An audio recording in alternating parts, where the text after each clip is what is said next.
Welcome into TexAgs Rewind, presented by Specs. Let the Specs experts cool your palate with wine pairings, cocktail recipes, ice-cold recommendations to freshen up your happy hour with summer's hottest sips. Visit Specs online for a ton of recipes handpicked by the Specs mixology experts themselves. All right, today, Monday, what is it, July the 21st, 2025.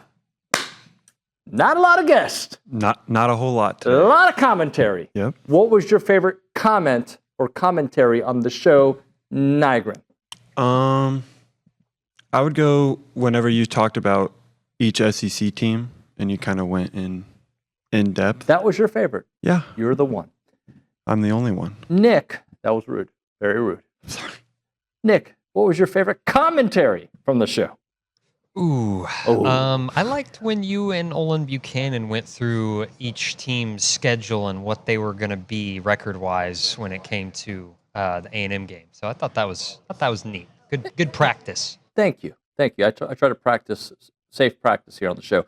I got nothing to add to this commentary at all. That's kind of the way the show went. Check it out. Olin, Billy, myself. It's the Rewind. I actually have Texas third in the SEC. I don't know if that's wishful thinking or I'm just because look, some of the arguments I make about LSU, I don't know why I said LSU like that. LSU like it was one word. Some of the arguments I make, I've changed my mind a little bit on LSU. I'm starting to go a little higher. I think that happens after SEC media days. You get all this intel, you get overload, and the lobbyists kind of change their mind on certain things. I'm starting to believe a little bit more in LSU.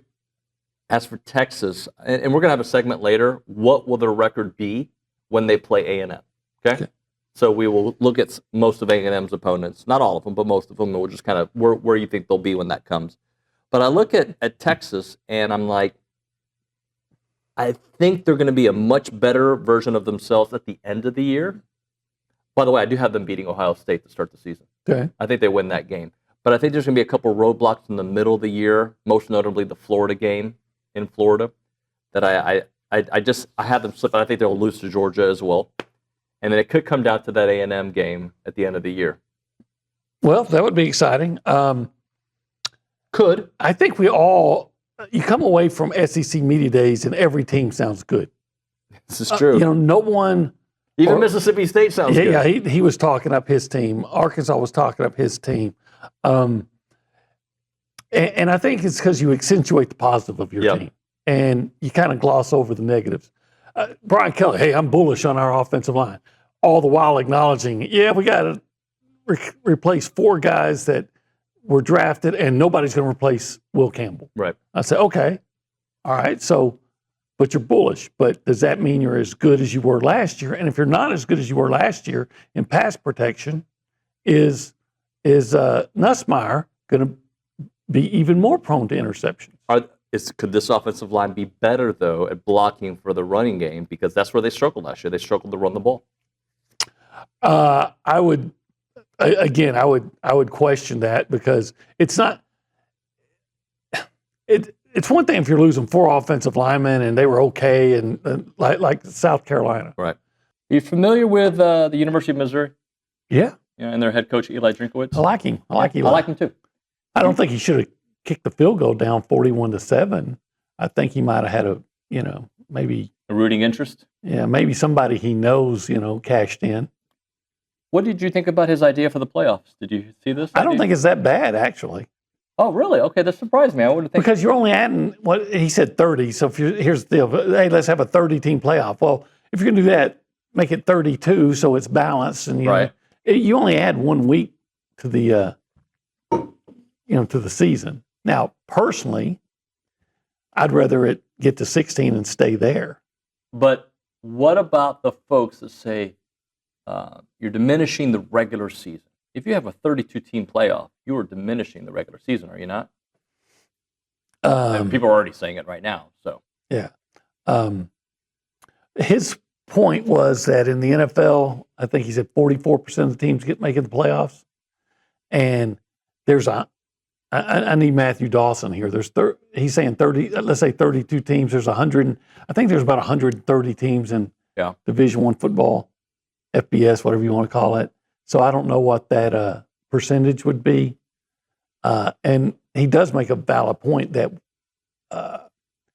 that I think college football has the lowest percentage of teams get of all sports that in America that we follow. They get into the playoffs. Because we value the regular season. It doesn't seem to bother people with basketball. Mm-hmm. Look, again, I think it should have been 8.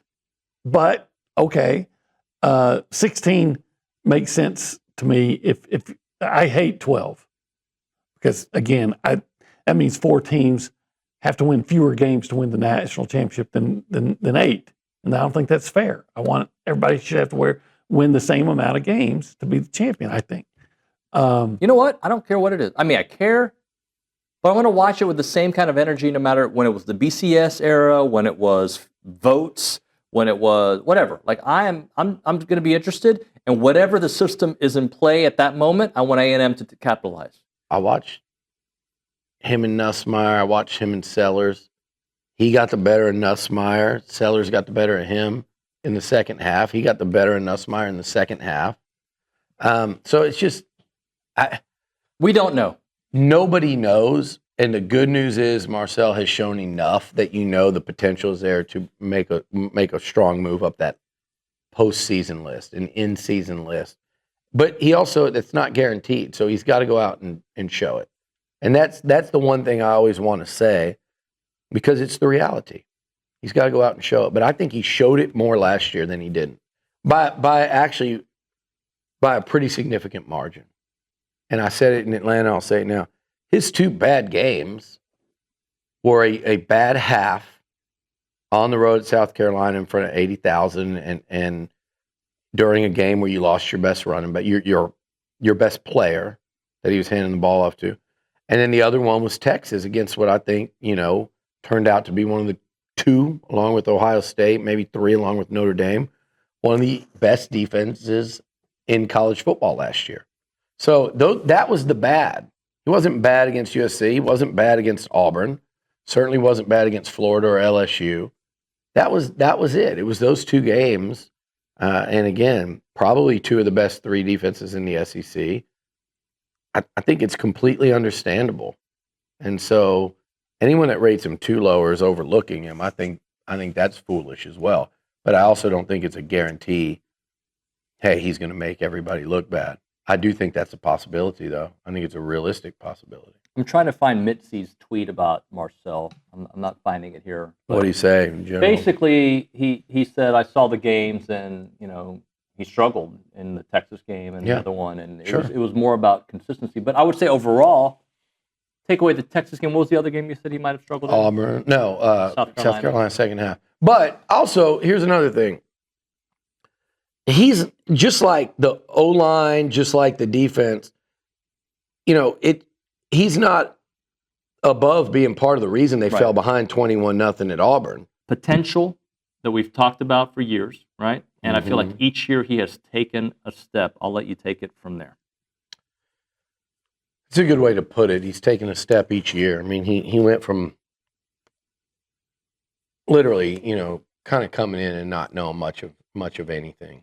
Now they had a better setup there in Sweden and over there in Europe than, like, say, a Jordan Moko had coming from Australia, where they didn't even know what the hash marks were. But Theo getting here, I mean, that is the ultimate culture shock, step up in competition. Again, that is like, I mean, it's it's not even like coming from like 1A football in Texas, because it's still not even like Terry Bussey's playing 1A football in Texas, and he's playing in Cowboy Stadium, playoff games. He's playing all over. He's playing against 7-on-7s throughout the office. It's a massive step up. So that first year is kind of a wash, and then he got better and better.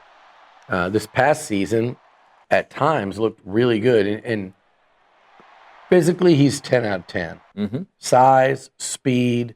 If you just took someone that looked like him and you took him out of the 6A Texas high school football ranks, he might have been a 5-star tight end prospect. But that's not what it was. So when you watch him, though, physically, he's, like I said, the guy runs in the 4.6s at like 260 plus pounds. It's insane. People talk about him all the time within the program, what an athlete he is, and you've seen it now at times. That catch against Florida, that's against an extremely talented SEC defense. That's a tough catch, absorbing a hit at the goal line, showing terrific athleticism. Then he did it the very next week against Bowling Green on the first drive of the game. Another terrific athletic catch. And then we saw what he did against New Mexico State, where he was really a man amongst boys with that 100-yard game and was very difficult to tackle and take down. Then you saw the growing pains. You saw the drop against Auburn that could have essentially iced it. You saw a missed block there on one of the. I'm not talking about the second, the goal line 4th down where everyone missed their block. That was like 11 guys not blocking. Probably that. Speaking of play calling, that's probably one you want back. And they're going to line up like that. You got to just kind of maybe throw it to your 6'5" Noah Thomas, but. Early in the game, I think missed a block on that first 4th down. He's got to become a better blocker. Reese, tell the people what they should do right now. They should like, they should comment, they should subscribe, and they should come back tomorrow. And, all right, we've had every guest known the man, everyone. Who is somebody we haven't had on recently that you suggest we have? Comment below on that. And then if you've got contact information, put it there as well. Do my job for me. See you next time.